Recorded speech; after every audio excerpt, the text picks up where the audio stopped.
आज मेरी मेहंदी की रात थी, कल मेरी शादी थी।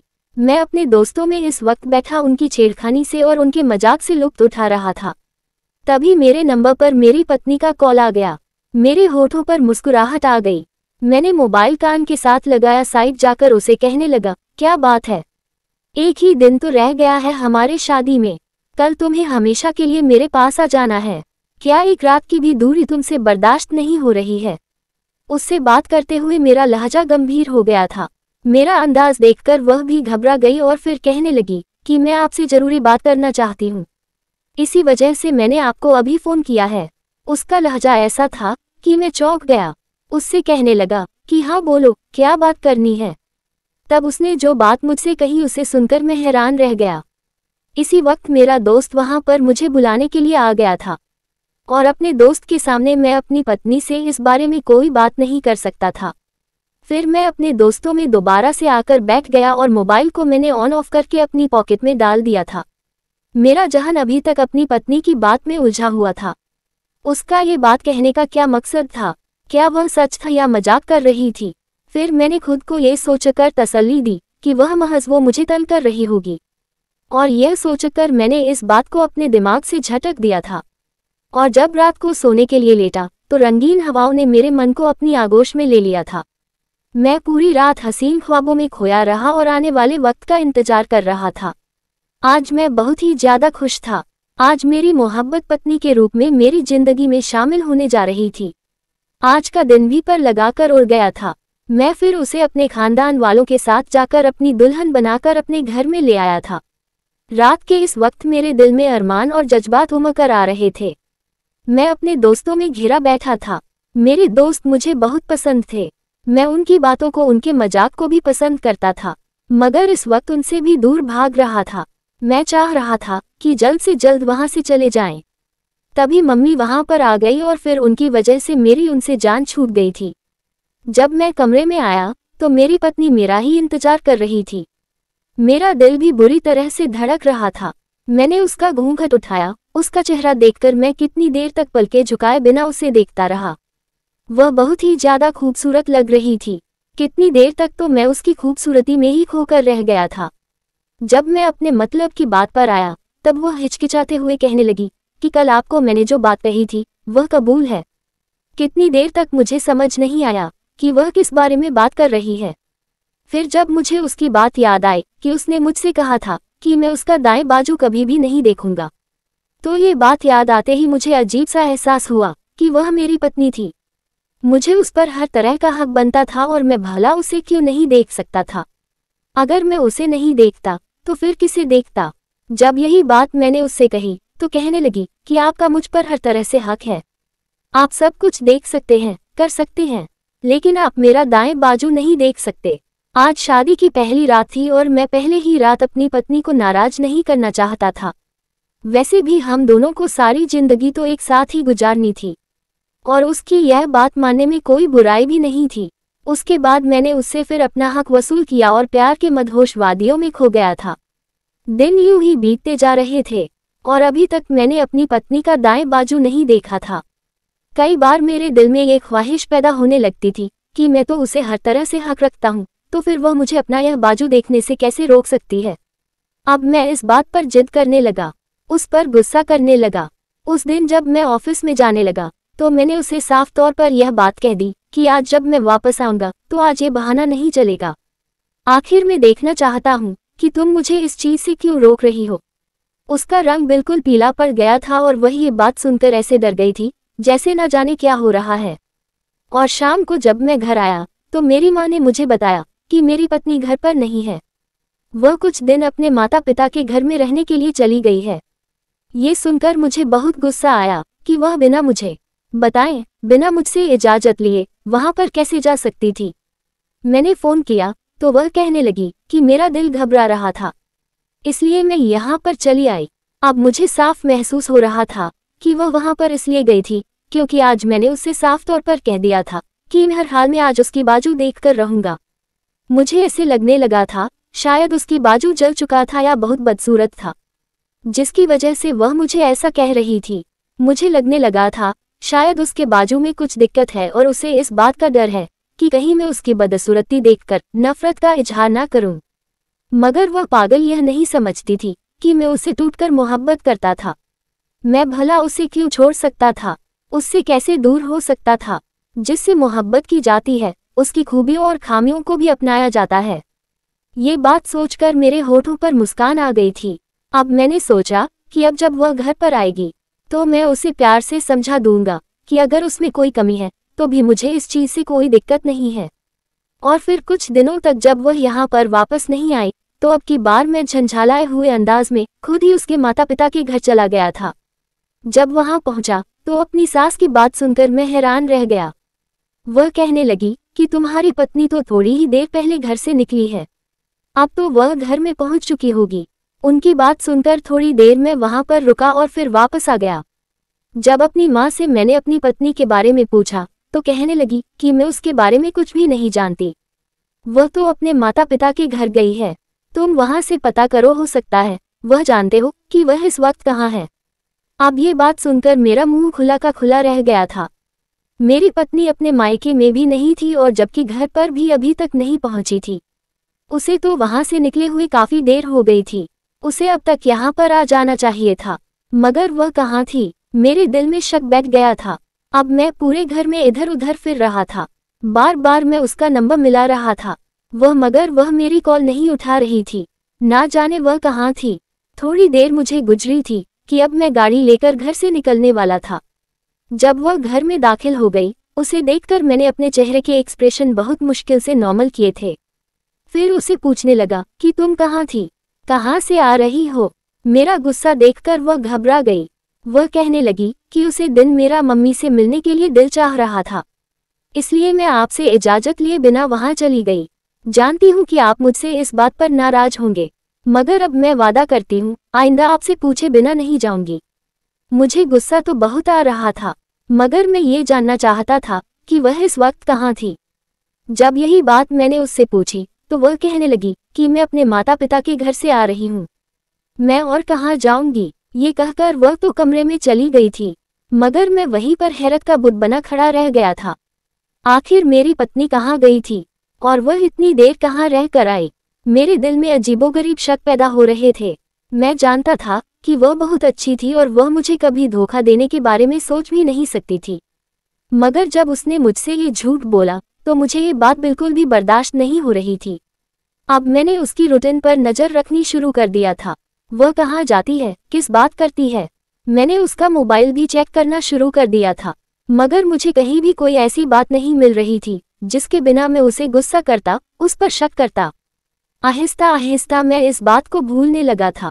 अब शादी को 1 महीना होने वाला था और अभी तक मैंने उसका बाजू नहीं देखा था।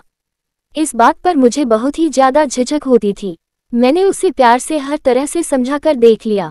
अगर तुम में कोई कमी है तो मुझे इस बात से कोई फर्क नहीं पड़ता, क्योंकि मैं तुमसे बहुत मोहब्बत करता हूँ और तुम्हें मुझे अपनी हर एक बात बतानी चाहिए। मुझसे तुम्हें कुछ भी नहीं छुपाना चाहिए। मैं तुम्हारा पति हूँ और हम दोनों के दरमियान कुछ भी छुपा हुआ नहीं होना चाहिए। तब वह मुस्कुराकर मेरी बात को टाल दिया करती थी।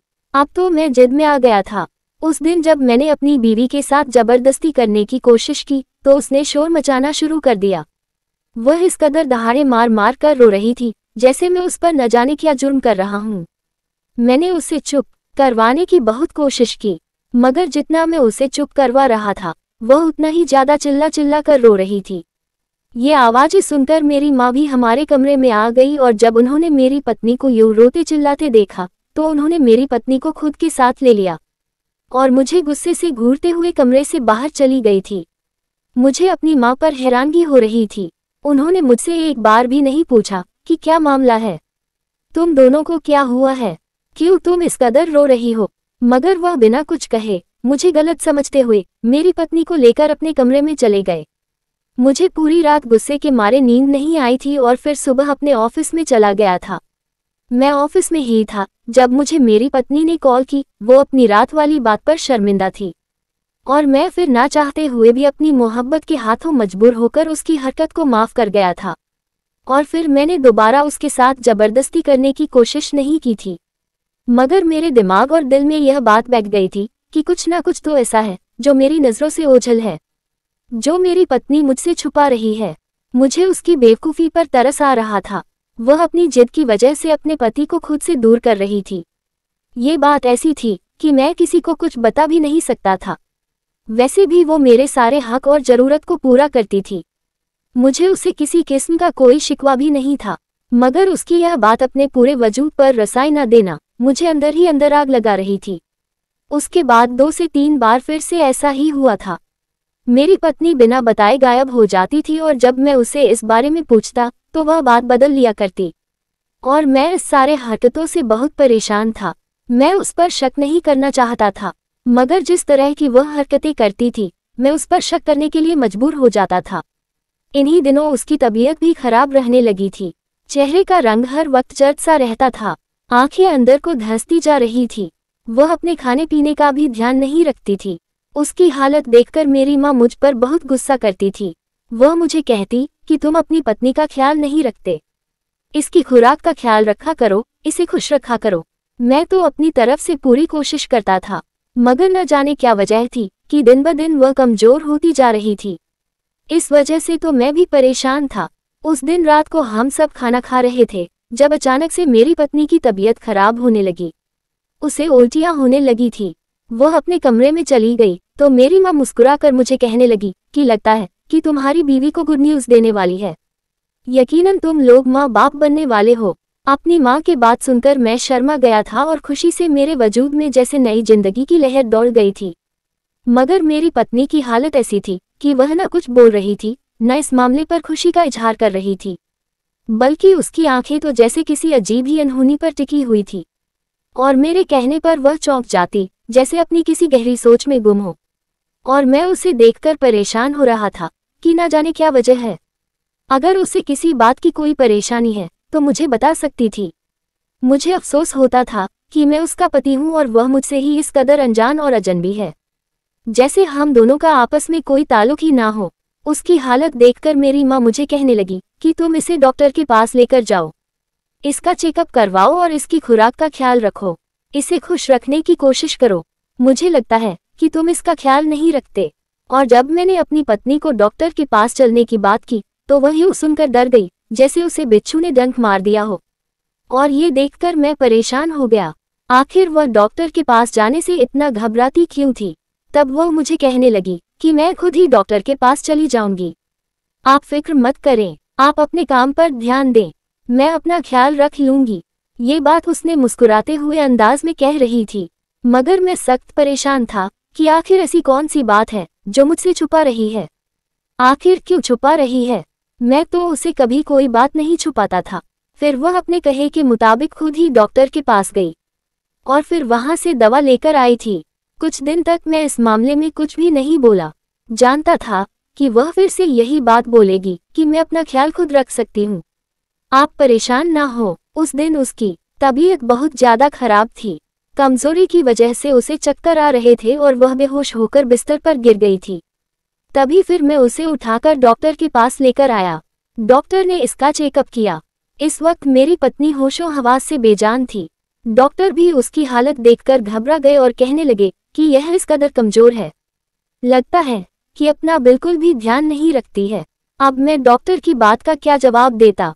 मैं खुद अपनी पत्नी की वजह से बहुत परेशान था।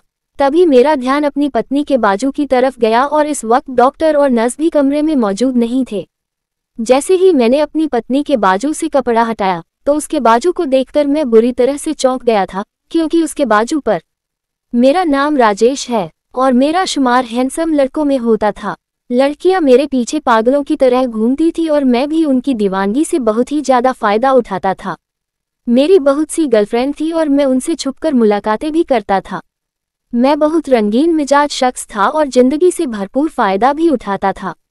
और जब भी कोई लड़की मेरे पीछे आती तो मैं पहले उसकी खूब तारीफ करता, उसे अपने जाल में फंसाने की कोशिश करता। और जब मेरा मतलब निकल जाता तो जिस तरह दूध में से मक्खी को निकाल कर फेंक देते हैं, मैं उसी तरह अपनी जिंदगी से निकालता था। लड़कियां मुझसे इस बात पर ऐतराज भी नहीं कर सकती थी, क्योंकि वह खुद ही मेरे पीछे आती थी और मुझे काबू करने के चक्कर में बेलिबास होती थी। फिर जब मैं उनसे फायदा उठा लेता तो आहिस्ता आहिस्ता वो मुझे शादी पर उकसाने लगती थी। मेरे इनकार पर फिर वह मुझसे खुद ही दूर हो जाती थी। मुझे इन सब में बहुत मजा आता था। मैंने आज तक किसी लड़की से मोहब्बत नहीं किया था। मेरे लिए लड़कियां इस्तेमाल की ही चीज़ थी। इससे ज़्यादा ना तो उनके बारे में सोचता था और ना ही मैं उनके बारे में ज़्यादा जानना चाहता था।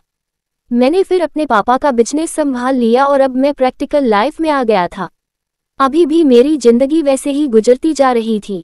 अभी भी कितनी ही लड़कियां थीं जो मेरे आसपास मंडराती रहती थी और मैं भी उनसे फ़ायदा उठाकर दोबारा उनकी तरफ देखता तक नहीं था। मेरी एक लड़की से मुलाकात हुई। वह लड़की ऐसी थी जो मेरी जिंदगी में आने वाली बाकी लड़कियों से बहुत अलग थी। मैंने आज तक जितनी लड़कियां देखी थी वह सब की सब छोटे कपड़े पहनने वाली और मर्दों को अपनी तरफ अट्रैक्ट करने वाली थी।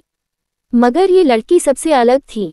ये सलवार सूट में रहती थी और किसी की तरफ भी आंख उठाकर नहीं देखती थी। ये हमारे ऑफिस में जॉब करने के लिए आई थी। इसके पास तजुर्बा नहीं था, मगर पहले ही नज़र में मुझे ये लड़की पसंद आ गई थी और मैं इस पर अपनी नीयत खराब कर बैठा था। इसलिए मैंने ऑफिस में इसे जॉब दे दिया था, जबकि इसके साथ मुझे काफ़ी ज़्यादा अपना दिमाग भी खपाना पड़ा था, क्योंकि इसे काम की समझ नहीं थी। ये लड़की अक्सर खोए खोए अंदाज में मेरे चेहरे की तरफ देखती रहती और मेरी आंखों में जैसे डूब सी जाती थी, और यह सब देखकर मैं मुस्कुरा दिया करता था।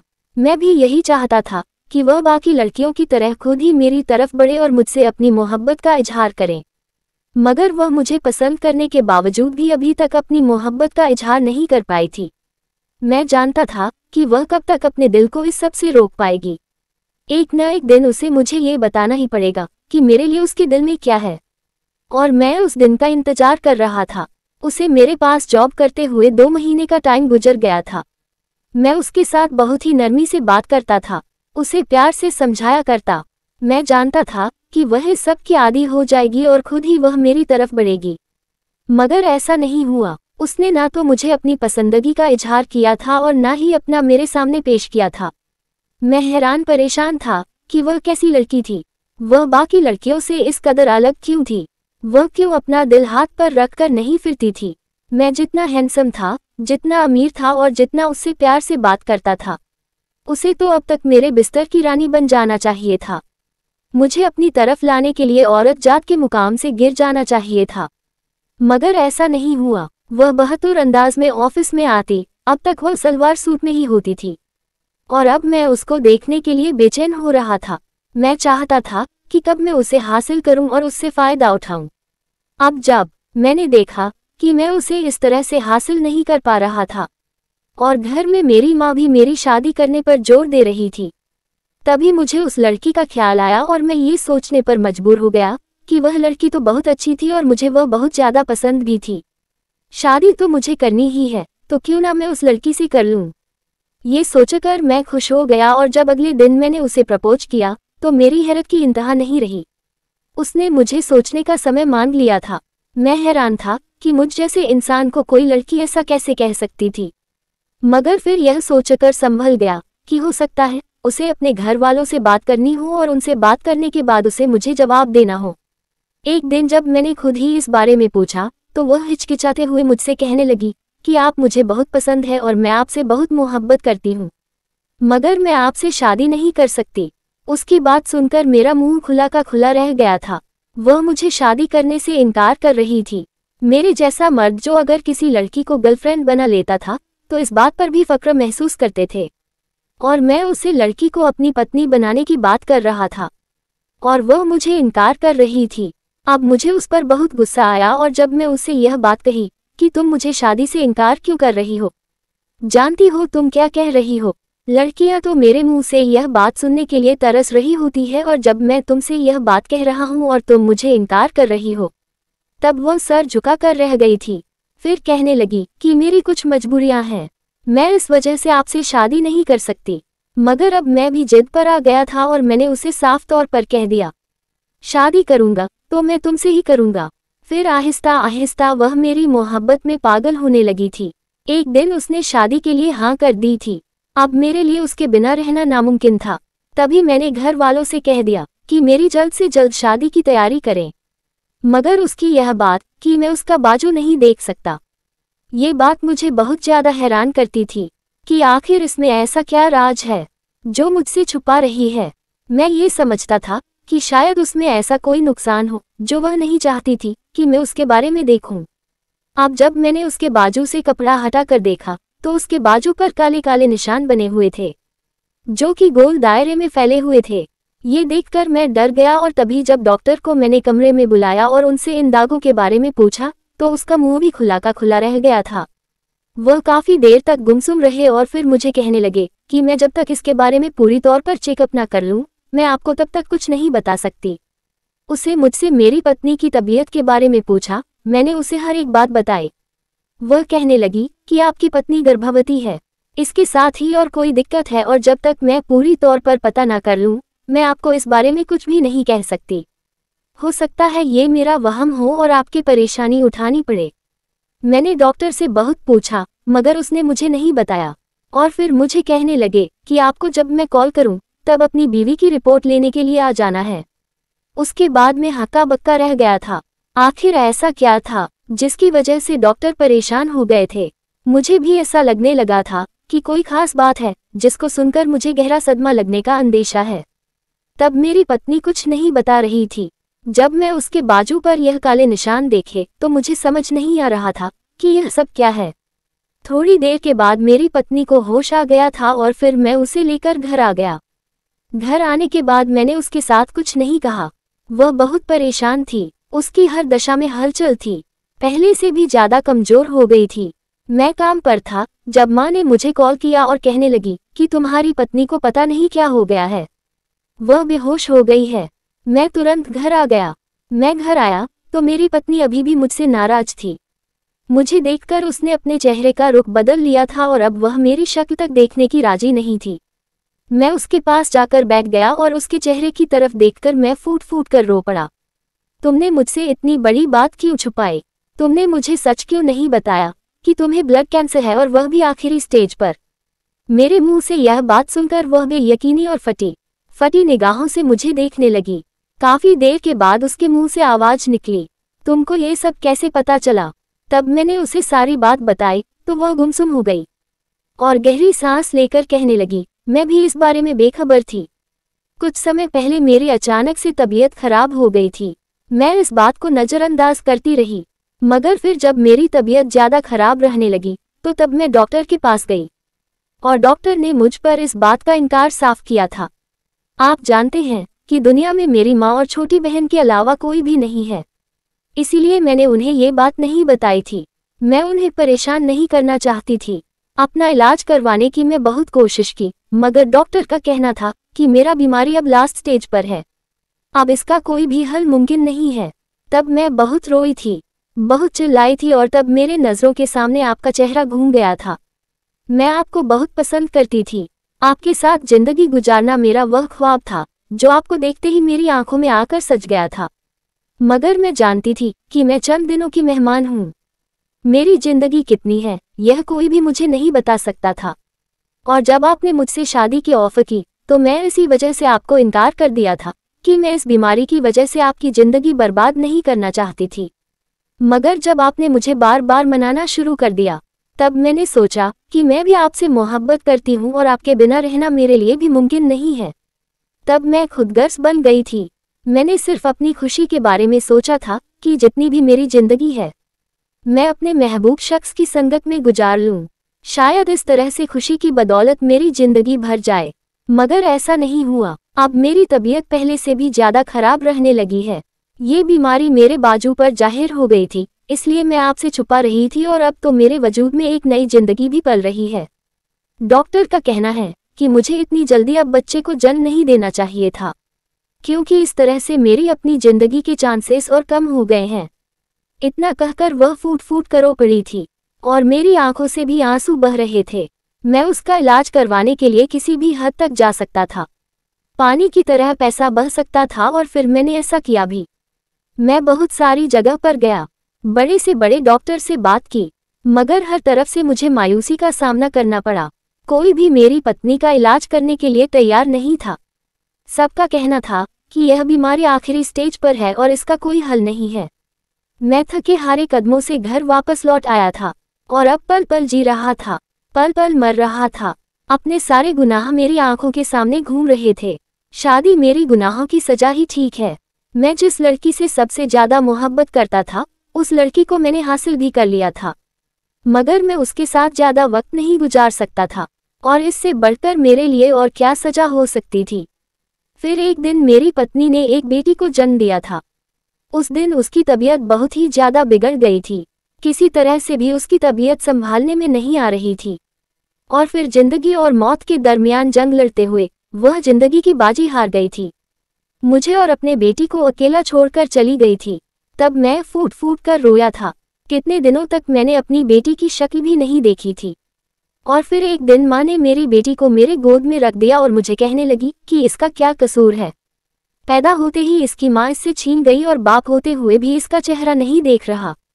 तुम इसे किस बात की सजा दे रहे हो?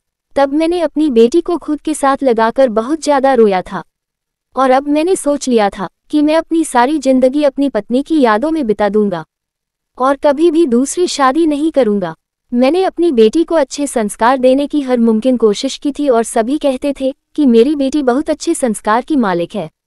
मेरी माँ मुझे दूसरी शादी करने पर जोर देती, मगर मैं ये सोचता था कि अगर मैंने दूसरी शादी कर ली तो न जाने वह मेरी बेटी के साथ क्या सलूक करेगी, मेरी बेटी से वह मोहब्बत भी कर सकेगी या नहीं। ऐसा ना हो कि मेरी बेटी की जिंदगी बर्बाद हो जाए, और मैं फिर अपनी पत्नी को क्या मुंह दिखाऊंगा। मैं अपनी पत्नी से इस कदर मोहब्बत करता था कि उसकी यादों के सहारे बाकी की जिंदगी गुजार सकता था। किसी का चेहरा भी मेरी आंखों के सामने सजता नहीं था। मेरी माँ मुझे कह कह कर थक चुकी थी, मगर मैंने उनकी बातें एक कान से सुनकर दूसरे कान से निकाल दिया करता था। शाम को जब मैं थका हारा घर वापस आता था और जब मेरी बेटी मुझे पापा कहते हुए मेरे साथ लिपट जाती थी तो मेरी सारी थकान उतर जाती थी। मैं जानता था कि इस रवैया से मैं अपनी माँ को तकलीफ दे रहा था। वह मुझे खुश देखना चाहती थी, मगर मैं भी दिल के हाथों मजबूर था, और जब तक कोई चेहरा मेरे दिल को पसंद नहीं आ जाता तब तक मैं किसी के साथ भी शादी करने के बारे में सोच भी नहीं सकता था। मैं जानता था कि मैं आने वाली लड़की को वह मोहब्बत नहीं दे सकूंगा जिसकी वह हकदार है। इसीलिए मैं पहले अपने आप के संभालने का इंतजार कर रहा था। जब तक मेरा दिल पूरी तरह से संभल जाता, मैं जिंदगी का नया फैसला नहीं ले सकता था। दोस्तों, अगर आपकी नज़र में कोई लड़की हो तो कमेंट करके जरूर बताएं, और वीडियो को लाइक, चैनल को सब्सक्राइब जरूर करें। धन्यवाद।